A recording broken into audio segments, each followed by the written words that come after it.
Maduro, presiden Venezuela, yang lagi sedang tidur di samping istrinya dicomot oleh Donald. Sebenarnya Amerika cuman mencari satu, nyari minyak. Karena Amerika memang adidaya, betul. Amerika memang kaya, betul. Tapi Amerika nggak punya minyak, maka dia mesti ngambil Venezuela. Tapi minyak Venezuela ini juga nggak aman, maka dia perlu minyak yang aset paling besar di dunia. Di mana itu? Iran.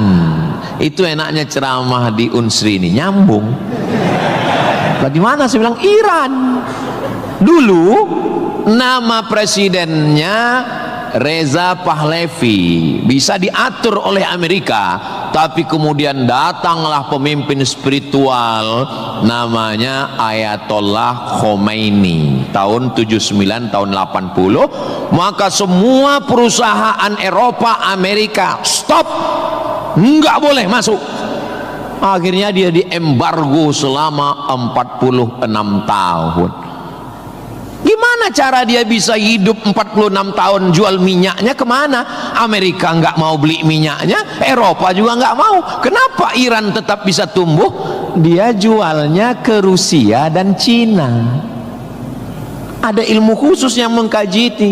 Ilmu apa namanya? Geopolitik. Geo dunia, politik. Jadi politiknya bukan antar pilkada kabupaten, tapi geopolitik dunia. Maka Ayatullah ini mesti digulingkan.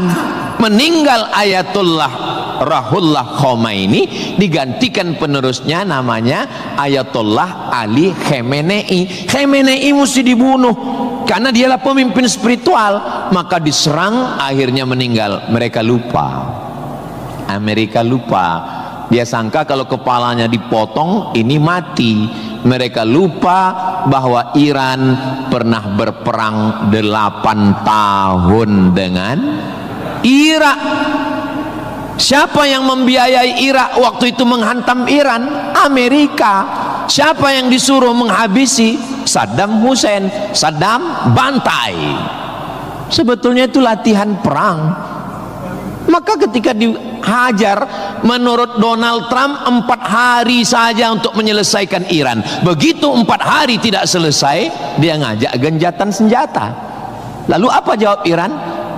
Kau yang memulai, kami yang mengakhiri. Begitu jantannya. Kalau mau ambil minyak Venezuela, tumbangkan Maduro. Kalau mau ambil minyak Irak, tumbangkan Saddam. Kalau mau ambil minyak Libya, tumbangkan Gaddafi. Maka Gaddafi tumbang, Saddam tumbang, Ayatollah tumbang, Maduro tumbang. Kalau mau ambil minyak Indonesia, nggak ada bawa-bawa Islam. Universitas Sriwijaya, tapi isinya sangat Islami. Mahasiswanya belajar di masjid, mahasiswanya dipisah laki-laki dan perempuan, yang laki-laki di depan, yang perempuan di belakang, sehingga yang mahasiswa nggak bisa melirik mahasiswi, dan mahasiswi pun hanya bisa melihat tengkuk mahasiswa. Jadi nggak akan ada istilah pacaran di dalam masjid, di luar kita nggak tahu. Mudah-mudahan Allah menjaga adik-adik semua. Bagi yang sudah daftar dan lulus belajar di Universitas Sriwijaya, ini nikmat yang terbesar. Syukuri dengan ucapan Alhamdulillahi Rabbil Alamin. Dan kita berterima kasih kepada orang yang mengajarkan kita cara bersyukur dengan berselawat untuknya. Allahumma sholli ala Sayyidina Muhammad wa ala ali Sayyidina Muhammad. Ini kampus luas sekali. Saya tadi dibawa dari sholat Masjid Polda pergi ke parkir helikopter, lalu saya sebenarnya mau cerita bahwa saya naik heli, itu aja sebetulnya. Iya, kadang orang cerita mutar-mutar substansinya sulit dipahami. Kenapa kita mesti naik heli? Ini kampusnya Ustadz kalau lewat tol lebih kurang 40 menit dari kota Palembang. Kenapa kampusnya mesti jauh? Ternyata di sini ada 700 hektar kampus yang begitu luas. Dan di sini tidak hanya manusia, monyet pun jumpa tadi.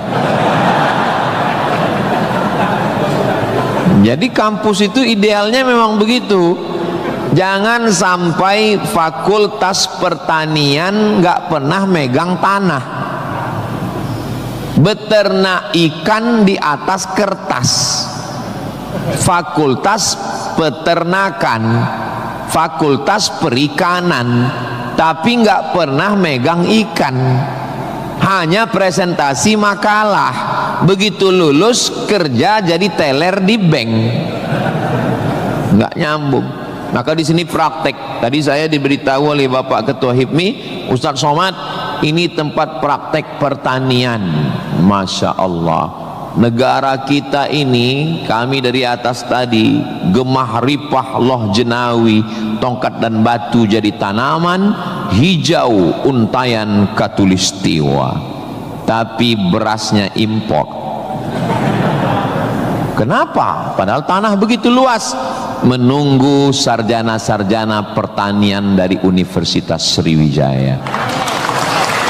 Begitu. Kenapa enggak kita tanam?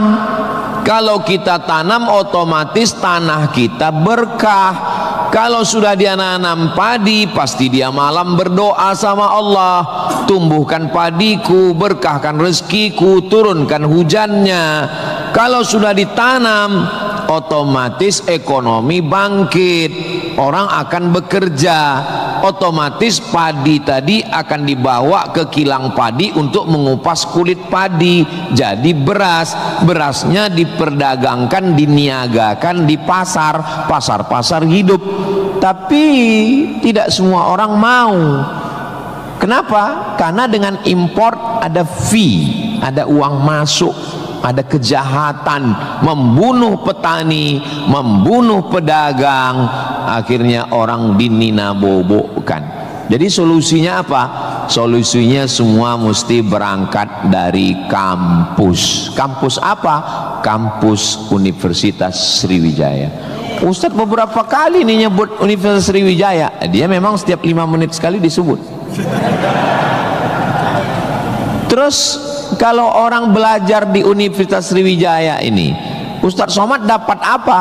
Saya dapat amal jariah dari alumni-alumni yang membangun Indonesia menuju Indonesia Emas 2045 insya Allah. Universitas Sriwijaya bukan swasta, negeri. Orang berbondong-bondong nasional dari Sabang sampai Papua mau daftar ke sini. Yang sudah lulus, alhamdulillah. Yang belum lulus, berusaha, bertawakal, berdoa, insya Allah. Enggak lulus-lulus, innalillah. Sudah lulus, belajar, banggakan orang tua. Enggak usah dulu matanya jelalatan, lirik sana lirik sini, nembak cewek enggak diterima, cinta ditolak, kapak bertindak. Enggak usah, serius aja belajar. Saya jadi mahasiswa sama seperti adik-adik. Saya sampai di Kairo 5 September 1998. Belajar 99, 2000, 2001, 2002. 4 tahun saya di Mesir, tidak pernah pacaran sekalipun. Makanya saya ngomong sekarang ringan. Coba kalau saya dulu playboy cap gayung, susah saya ngomong. Jadi apa yang kita rasakan waktu kuliah dulu, ya kita ngomongnya cair aja. Adik-adik jangan pacaran, yang penting kualitas belajar, sibuk menyibukkan pikiran untuk belajar. Terus Ustadz dulu nggak pacaran itu gimana ceritanya? Mahasiswa Indonesia 2400, yang laki-laki 2100, yang perempuan 300. Saya termasuk yang tereliminasi. kalah dalam persaingan. Tapi kalau kita kalah dari satu sisi, jangan kalah dari sisi yang lain. Saya alhamdulillah untuk masalah pacaran mungkin saya kalah. Saya bukan petualang, saya kurang suka adventure. Tapi dalam masalah belajar saya serius. Di Al-Azhar tidak pakai sistem SKS, dia pakai sistem paket. 1 tahun ada 14 mata kuliah tambah 2 juz hafalan Quran dan dibagi 2 termen, 7 termen awal, 7 termen 2. 14 mata kuliah, kalau nggak lulus 3 ulang setahun. 3 mata kuliah itu hanya diulang dalam setahun, habis umur. Maka saya berusaha belajar pagi, petang, siang, malam, tetap tidur dan makan. Dan akhirnya saya selesai S1, masuk bulan September. Saya selesai S1 bulan Juli. Saya selesaikan S1 saya 3 tahun 10 bulan. Selesai 3 tahun 10 bulan. Belajarnya bahasa Arab, diktatnya bahasa Arab, dosennya orang Arab. Maka saya kalau ketemu sama mahasiswa, saya tanya, semester berapa? 4 Pak Ustadz. Tapi mukanya kok tua kali. 14 Pak Ustadz. Kok bisa kamu sampai semester 14? Dosennya orang Indonesia, diktatnya bahasa Indonesia, referensinya Indonesia, campur Inggris dikit, makalah bisa campur AI. Kenapa kuliah bisa begitu lama? Apa kuncinya Ustadz, kenapa kuliah bisa cepat? Kuncinya simple aja. Saya kan belajar dulu dapat beasiswa dari Al-Azhar. Al-Azhar itu kalau tidak naik tingkat setahun, beasiswanya potong 50%. Kalau nggak naik 2 tahun, putus. Kalau 3 tahun nggak naik, DO. Kalau sudah DO, tidak dikasih tiket pulang. Siap-siap membuat rakit dari Sungai Nil ke Sungai Siak. Jadi yang membuat saya serius belajar itu adalah karena takut nggak makan dan takut nggak dapat tiket pulang. Jadi saya juga terlalu muluk-muluk. Saya nggak berani juga menasihati adik-adik. Saya belajar serius karena takut kepada Allah. Dulu kita nggak begitu. Ya itu. Makanya kalau ada mahasiswa, Ustaz Somad, ya, tolong saya kasih tips biar supaya serius belajar dan nggak pacaran. Saya bilang, cewek itu mau sama kau karena kau berduit. Kalau kau nggak berduit, nggak ada cewek mau. Kalau ada juga cewek mau, kau nggak berduit, dia tetap mau. 2 kemungkinan. Pertama, memang kau bertuah. Yang kedua, cewek itu bodoh. Iya, kan bodoh itu. Udah jelas laki-laki nggak ada duit, mau juga dia. Pelet apa yang dia pakai? Dari semester 1 pacaran, semester 2 sampai KKN, bonceng sana bonceng sini, pergi sana pergi sini, pacaran 5 tahun, ditinggal pas lagi sayang-sayangnya. Mohon maaf, kalau ada mahasiswi yang mau pacaran sampai 5 tahun, itu sama seperti iklan roti, dibuka, dijilat, dicelupin, nggak dimakan-makan. Kira-kira yang rugi cewek apa cowok?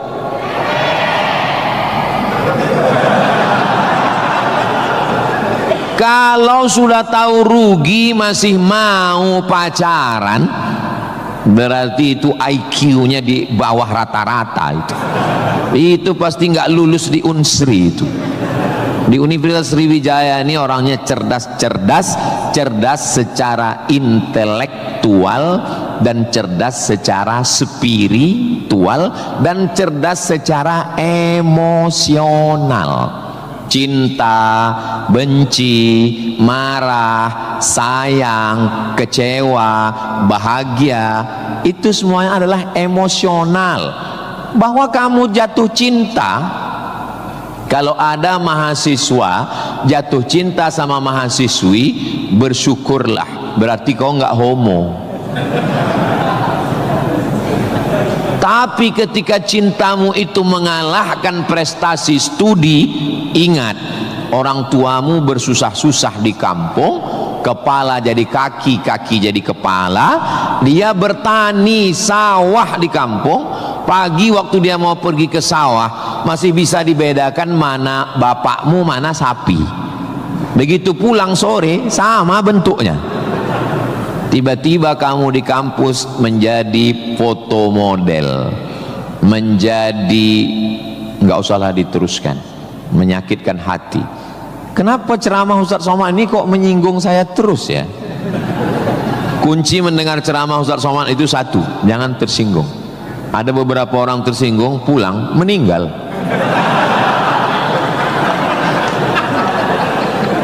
Saudaraku yang dimuliakan Allah, belajar ini seperti pakai kacamata kuda. Jadi waktu belajar dulu pakai kacamata kuda, jangan tengok kanan, jangan tengok kiri, fokus ke depan, tentukan arahmu, maka alam semesta akan membantu. Tentukan targetmu, mana last destination, stasiun terakhir yang mau ditarget mana. Setelah itu langkah karena kakimu, karena kau bertuhan, serahkan pada Allah. Bismillahi tawakkaltu ala Allah, la haula wala quwata illa billah. Ustadz dulu cita-citanya apa? Cita-cita saya selesai S1, habis itu saya S2, habis itu saya S3. Setelah saya doktor, saya mau jadi dosen, dan setelah nanti dapat duit, saya mau membahagiakan orang tua. Cita-cita saya nggak banyak, nggak ada cita-cita saya dulu diundang memberikan kuliah umum ke Universitas Sriwijaya, naik helikopter, nggak ada sama sekali, nggak terpikir di kepala saya, nggak ada terlintas. Cita-cita saya simple, singkat aja. Yang penting kuliah S1, S2, S3, habis itu doktor, jadi dosen, pulang ke kampung, ngajar, membahagiakan orang tua.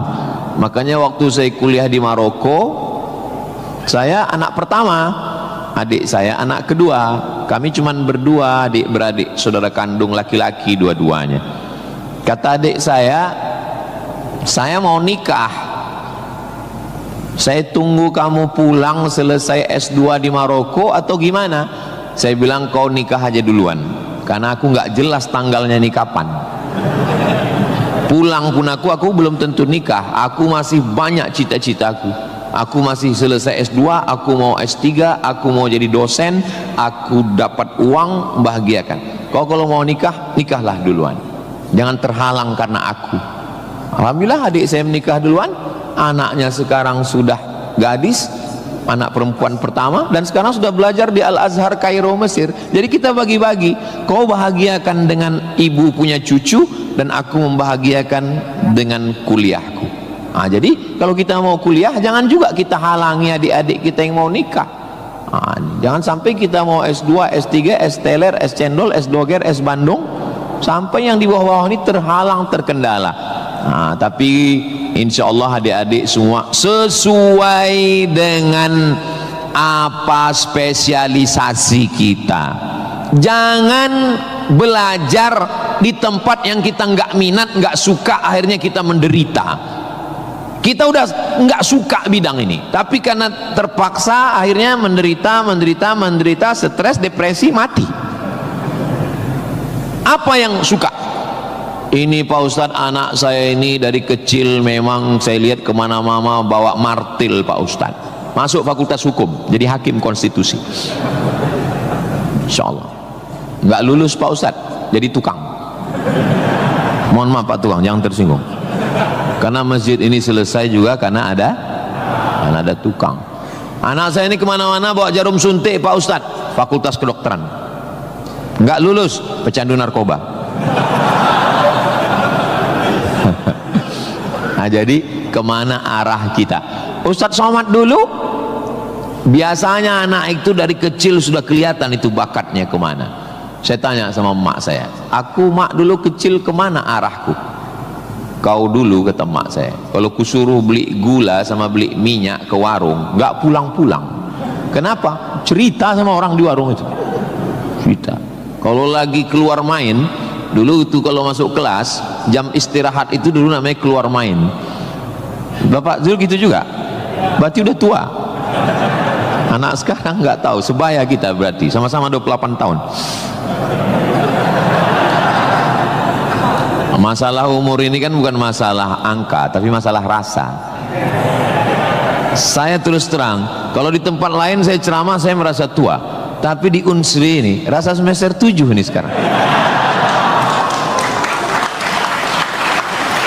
Nah, itu maka saya memang minta itu kepada Ustadz Kemas Ali, tolong kalau saya datang ke Sumatera Selatan 5 unsur mesti tercapai. Saya ada ceramah di kantor, alhamdulillah tadi sudah di kantor polisi. Tolong bawa saya ceramah di tanah lapang, tablik akbar supaya semua masyarakat dapat.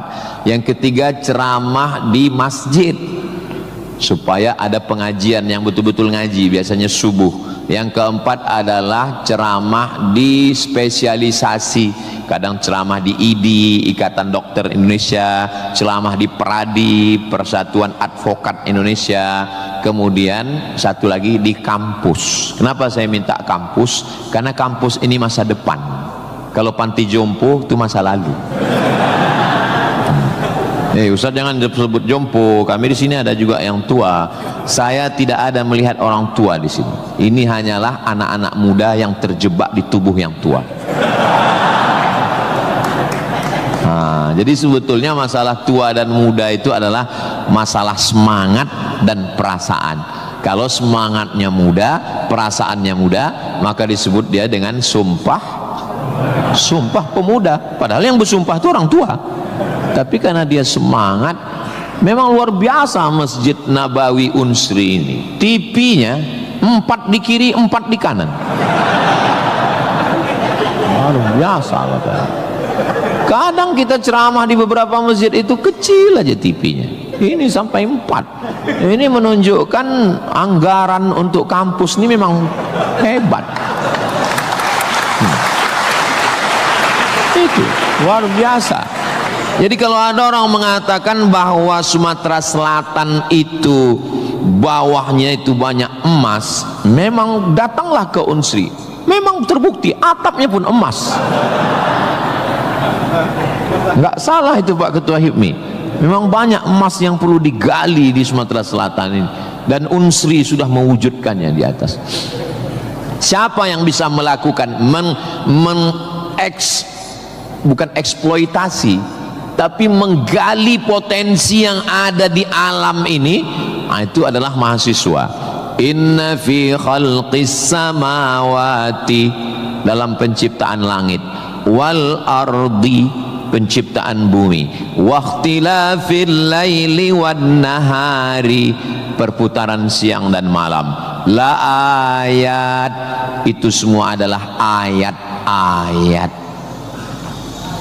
Apa yang kau tahu tentang ayat? Ayat kursi Pak Ustaz. Apa yang kau tahu tentang ayat? Ayat Al-Quran Pak Ustaz. Apa yang kau tahu tentang ayat?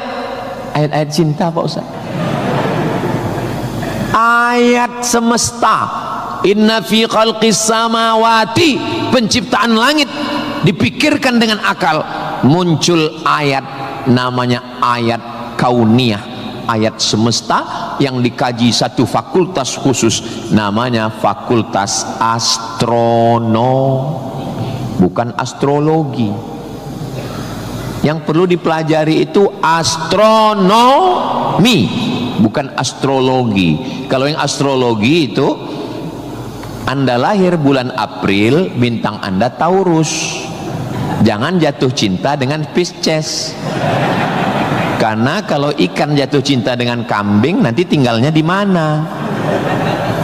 Buang-buang waktu aja itu, nggak usah dikaji. Tapi ketika berpikir tentang astronomi, tentang ilmu langit, maka umat Islam sudah lama mengkaji itu yang disebut dengan ilmu falak. Ilmu falak itu yang dipakai oleh Badan Lembaga Hisab dan Ru'yah. Hisab artinya perhitungan, menghitung bagaimana tingginya matahari, bulan di atas ufuk, Kenapa terjadi persimpangan antara NU dengan Muhammadiyah tentang penetapan 1 Ramadan dan 1 Syawal? Itu berawal dari titik astronomi. Karena menurut Muhammadiyah, kalau sudah nampak 1 hilal, walaupun dia tingginya 0,5 derajat atau 1 derajat, maka itu sudah dianggap sebagai hilal. Tapi menurut NU, Perti, Persis, Al-Wasliyah, Nahdlatul Ulama, maka mereka mensyaratkan sesuai syarat Mabim, Malaysia, Brunei, Indonesia, Singapura, mensyaratkan mesti 3 derajat. 3 derajat baru dianggap sebagai hilal. Kalau 1 belum dianggap sebagai hilal. Kata Muhammadiyah 1 pun hilal, kata NU 3 baru hilal. Akhirnya datang wakil presiden Indonesia, namanya Bapak Yusuf Kala. Pak JK duduk dengan NU dan Muhammadiyah. Kata Pak JK, gimana kalau NU turunkan 1, Muhammadiyah naikkan 1? Karena beliau kan pengusaha, bisnismen. Biar supaya ketemu titik temu. Ya nggak ketemu, karena ini metodologinya berbeda. Akhirnya karena nggak ketemu, itulah terjadi 2 perbedaan. Maka umat Islam di Indonesia, dia saling menjaga perasaan masing-masing. Akhirnya masing-masing mengamalkan. Yang 1 dengan 1 derajatnya, dengan 0,2-nya, yang 1. Dan nanti akan terulang lagi pada tanggal 20. Pada tanggal 19 hari Kamis 19 Maret itu nanti satu Indonesia akan mengeluarkan teropong untuk melihat astronomi, apakah nampak anak bulan atau tidak. Di Riau itu teropongnya dibeli dulu harganya 50 juta. Sejak dibeli sampai sekarang nggak pernah nampak hilal. Ustaz kok tahu? Teman saya kebetulan salah satu yang bekerja di situ. Dia pernah posting gambar di teropong. Saya tanya, apa yang nampak? Dibilangnya gaji 13 katanya.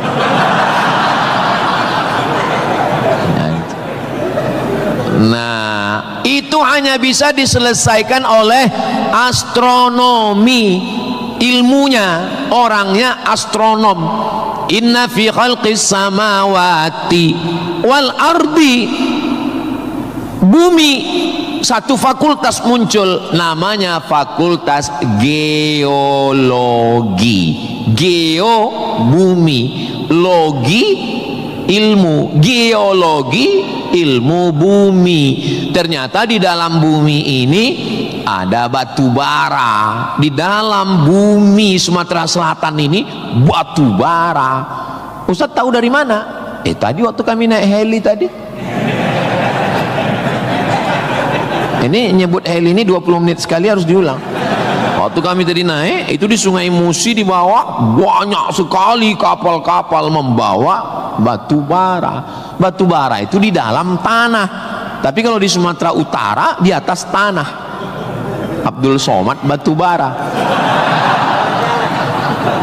Di dalamnya ada nikel, di dalamnya ada minyak, di dalamnya ada emas, di dalamnya ada fosfat, di dalam ada gas. Banyak sekali. Sebetulnya yang dicari Donald Bebek itu apa? Sampai jam 12 malam masuk ke kamar tidur Maduro, presiden Venezuela, yang lagi sedang tidur di samping istrinya dicomot oleh Donald. Sebenarnya Amerika cuman mencari satu, nyari minyak. Karena Amerika memang adidaya, betul. Amerika memang kaya, betul. Tapi Amerika nggak punya minyak, maka dia mesti ngambil Venezuela. Venezuela. Tapi minyak Venezuela ini juga nggak aman, maka dia perlu minyak yang aset paling besar di dunia. Di mana itu? Iran. Itu enaknya ceramah di Unsri ini, nyambung. Bagaimana? Saya bilang Iran. Dulu nama presidennya Reza Pahlavi, bisa diatur oleh Amerika, tapi kemudian datanglah pemimpin spiritual namanya Ayatollah Khomeini tahun 79 tahun 80, maka semua perusahaan Eropa, Amerika stop, nggak boleh masuk. Akhirnya dia diembargo selama 46 tahun. Gimana cara dia bisa hidup 46 tahun? Jual minyaknya kemana? Amerika nggak mau beli minyaknya, Eropa juga nggak mau. Kenapa Iran tetap bisa tumbuh? Dia jualnya ke Rusia dan Cina. Ada ilmu khusus yang mengkaji ini. Ilmu apa namanya? Geopolitik. Geo dunia, politik. Jadi politiknya bukan antar pilkada kabupaten, tapi geopolitik dunia. Maka Ayatullah ini mesti digulingkan. Meninggal Ayatullah Ruhollah Khomeini, digantikan penerusnya namanya Ayatollah Ali Khamenei. Khamenei mesti dibunuh karena dialah pemimpin spiritual. Maka diserang, akhirnya meninggal. Mereka lupa, Amerika lupa. Dia sangka kalau kepalanya dipotong ini mati. Mereka lupa bahwa Iran pernah berperang 8 tahun dengan Irak. Siapa yang membiayai Irak waktu itu menghantam Iran? Amerika. Siapa yang disuruh menghabisi? Saddam Hussein. Saddam bantai. Sebetulnya itu latihan perang.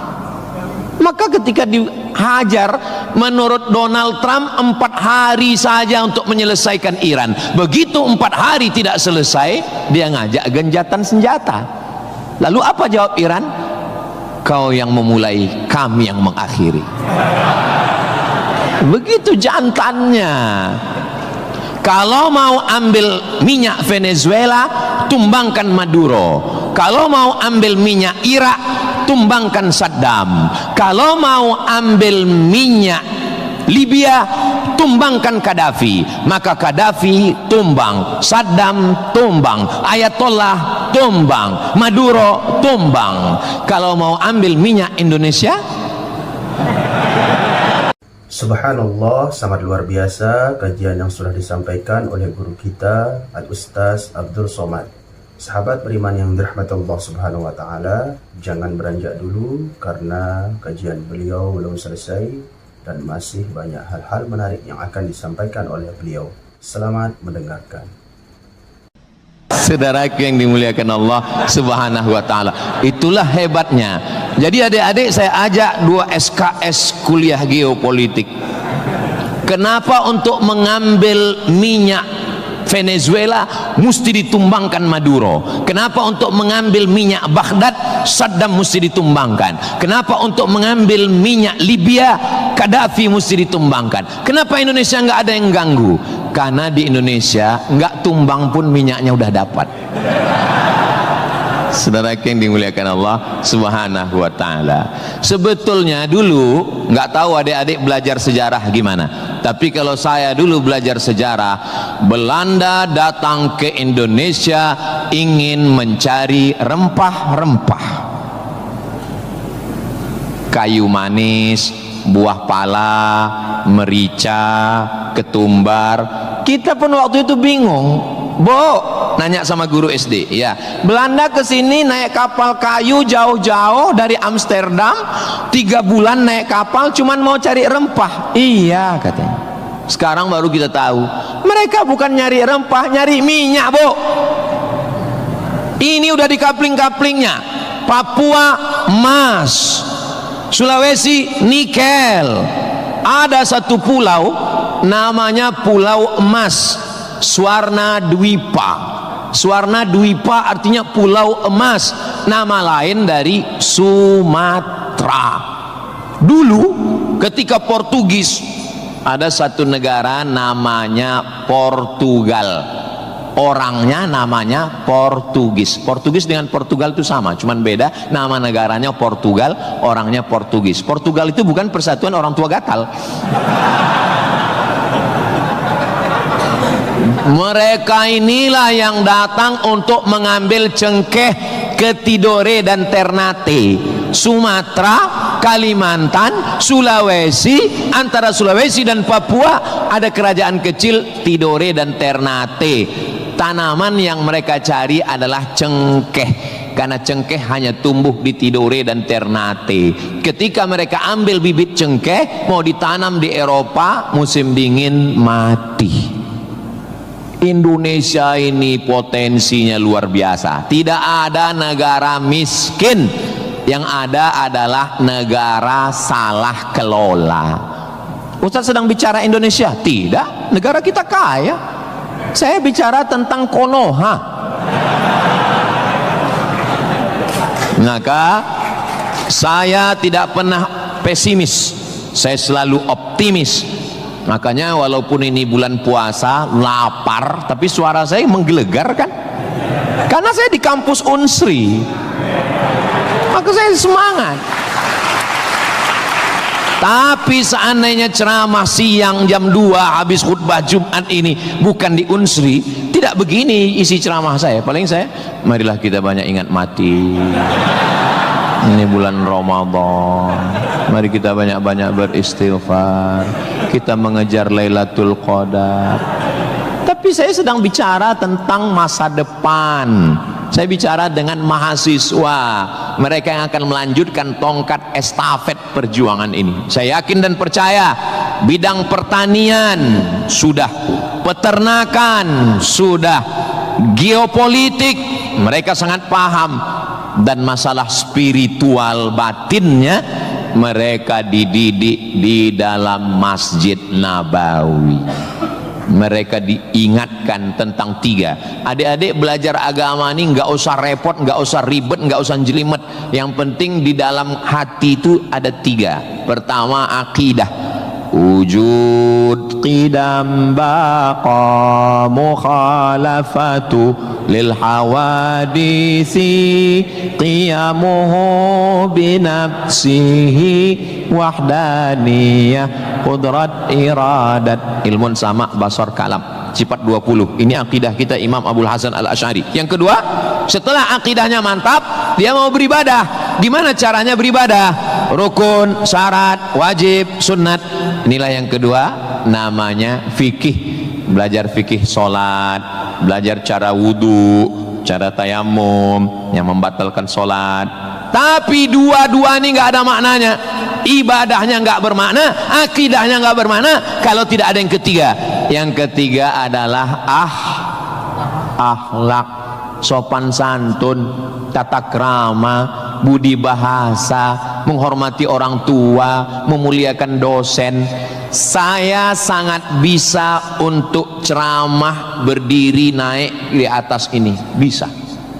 Kalau mau saya tadi minta sama panitia, Pak panitia izin saya mau naik ke atas, boleh. Lalu kenapa saya nggak naik ke atas? Karena saya segan tapak kaki saya di atas kepala Pak Rektor. Saya di atas sementara Bapak Ketua DPRD di bawah. Itu namanya sopan santun, tata krama, budi bahasa. Tapi adik-adik yang di atas jangan tersinggung. Saya bukan menyinggung. Nggak apa-apa, demi Allah nggak apa-apa. Tapi Pak Ustadz khotib Jumat kan naik ke atas. Khotib Jumat di atas memang mimbar ini untuk khutbah. Mimbar Nabi itu tangganya cuma 3. 1, 2, 3. Maka kalau definisinya lebih dari yang dibuat Nabi adalah bid'ah, inilah mimbar yang bid'ah. 1, 2, 3, 4, 5, 6, 7, 8. Mimbar Nabi cuma 3. Sekarang orang belajar agama bukan mau menggali potensi agama, tapi hanya cukup dengan 5 jari. Jika tidak ada zaman Nabi, bid'ah. Apa ini?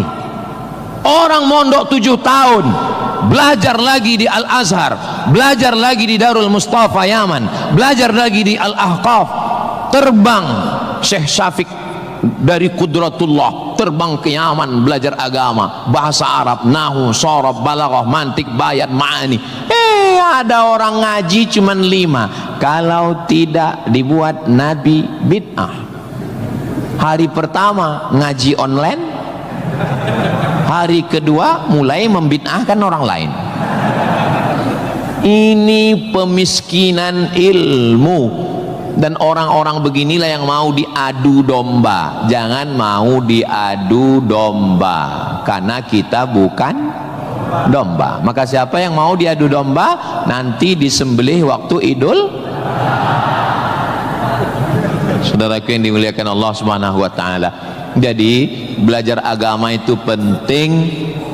Kalau di universitas agama Islam memang dia ada pelajaran yang begitu banyak, tapi di universitas umum mereka belajar 2 SKS, 16 tatap muka, potong mid semester, potong pertemuan pertama, potong libur banjir, asap dan mati lampu. Hanya tinggal 5 pertemuan. Apa yang bisa diambil dari situ? Tapi saya optimis di Palembang, di Sumatera Selatan, orang tidak hanya ngaji di kampus, tapi juga ngaji di masjid. Bulan Ramadan ini pengajian penuh. Kultum subuh, kultum duha, kultum zuhur, kultum asar, kultum menjelang berbuka, kultum habis isya menjelang tarawih, tambah malam 10 terakhir kultum iktikaf. Maka ada namanya madrasah Ramadan. Kira-kira selesai Ramadan ini apa yang bertambah? Alhamdulillah Ustaz Somad, selesai berRamadan ini ada 5 yang bertambah. Apa dia? Berat badan, kolesterol, gula darah, diabetes, asam lambung. Mudah-mudahan selesai Ramadan ini kita sehat walafiat semuanya insyaallah. Ustaz Somad ceramahnya jangan lewat dari jam 2.30. Kenapa? Karena kalau lewat Ustadz ditinggalkan helikopter. Begitu arahan tadi. Saya sebetulnya mau berlama-lama dengan adik-adik sekalian, karena saya nyaman ceramah di Unsri ini. Tapi apalah daya, memang sedap makan ikan gulama, dimakan sambil nonton Harry Potter. Saya tidak bisa berlama-lama karena takut ditinggalkan helikopter. Itulah yang dapat saya sampaikan pada kesempatan yang baik dan mulia ini. Adapun tepuk tangan yang kurang semangat saya maklum karena lapar semuanya. Kepada Bapak Rektor dan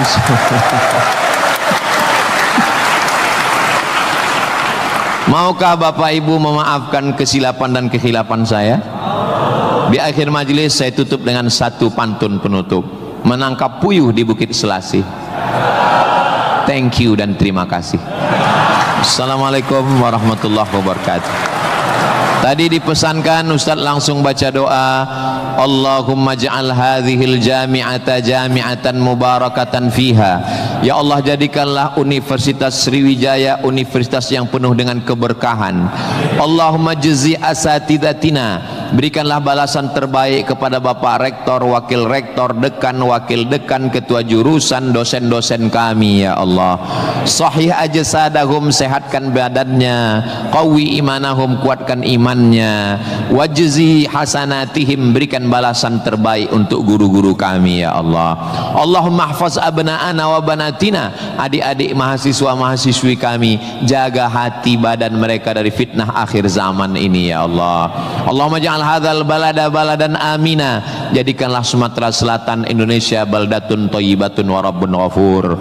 Allahumma dafa'ana al-ghala wal waba wal fahsya wal riba waz zina, selamatkan dari malapetaka, bencana riba, zina, narkoba, perbuatan keji dan mungkar. Allahumma ansur ikhwanana al-mujahidin al-mustad'afina fi Palestin, tolong saudara kami yang sedang teraniaya di Palestina ya Allah. Rabbana taqabbal minna, terimalah salat kami, puasa kami, qiyamul lail kami, tahajud kami, zikir kami, khataman Quran kami. Wa tammim taqsirana, sempurnakan segala kekurangan kami. Waqtim bis salihati a'malana, tutup umur kami dengan husnul khatimah. Kama jama'tana fi hadzal majlisil mubarak, sebagaimana engkau kumpulkan kami di majelis ilmu di tempat terbaik, di waktu yang baik, dengan ibadah yang baik, kumpulkan kami nanti di surga bersama Nabi Muhammad sallallahu alaihi wasallam. Rabbana atina fid dunya hasanah wa fil akhirati hasanah wa qina adzabannar. Wa sallallahu ala sayyidina Muhammad wa ala alihi wa sahbihi wa sallam walhamdulillahi rabbil alamin. Taqabbalallahu minkum minna wa minkum taqabbal ya karim. Alhamdulillah, demikianlah kajian penuh ilmu, hikmah dan manfaat yang sudah disampaikan oleh guru kita Al-Ustaz Abdul Somad. Semoga apa yang beliau sampaikan bisa kita amalkan dalam kehidupan kita sehari-hari. Sahabat beriman yang dirahmati Allah Subhanahu wa taala, mari kita doakan beliau mudah-mudahan diberikan kesehatan, keafiatan dan dilancarkan urusan beliau. Dan pada para sahabat yang sudah menyimak kajian ini sampai selesai, saya ucapkan terima kasih banyak dan saya doakan semoga sahabat semua selalu dalam lindungan Allah Subhanahu wa taala, diberikan kesehatan, keafiatan, dilancarkan segala urusannya, dimudahkan dan dilancarkan rezekinya. Amin ya rabbal alamin. Sampai berjumpa di kajian-kajian berikutnya. Wabillahi taufiq wal hidayah. Assalamualaikum warahmatullahi wabarakatuh. Setelah kita mendengarkan bersama kajian dari guru kita Al-Ustaz Abdul Somad, sekarang mari kita lanjutkan aktivitas kita masing-masing. Semoga apa yang sudah disampaikan beliau menjadi ilmu yang bermanfaat dalam kehidupan kita sehari-hari. Selamat beraktivitas buat sahabat kembali dan sukses selalu. Sampai bertemu lagi di kajian-kajian berikutnya. Wassalamualaikum warahmatullahi wabarakatuh.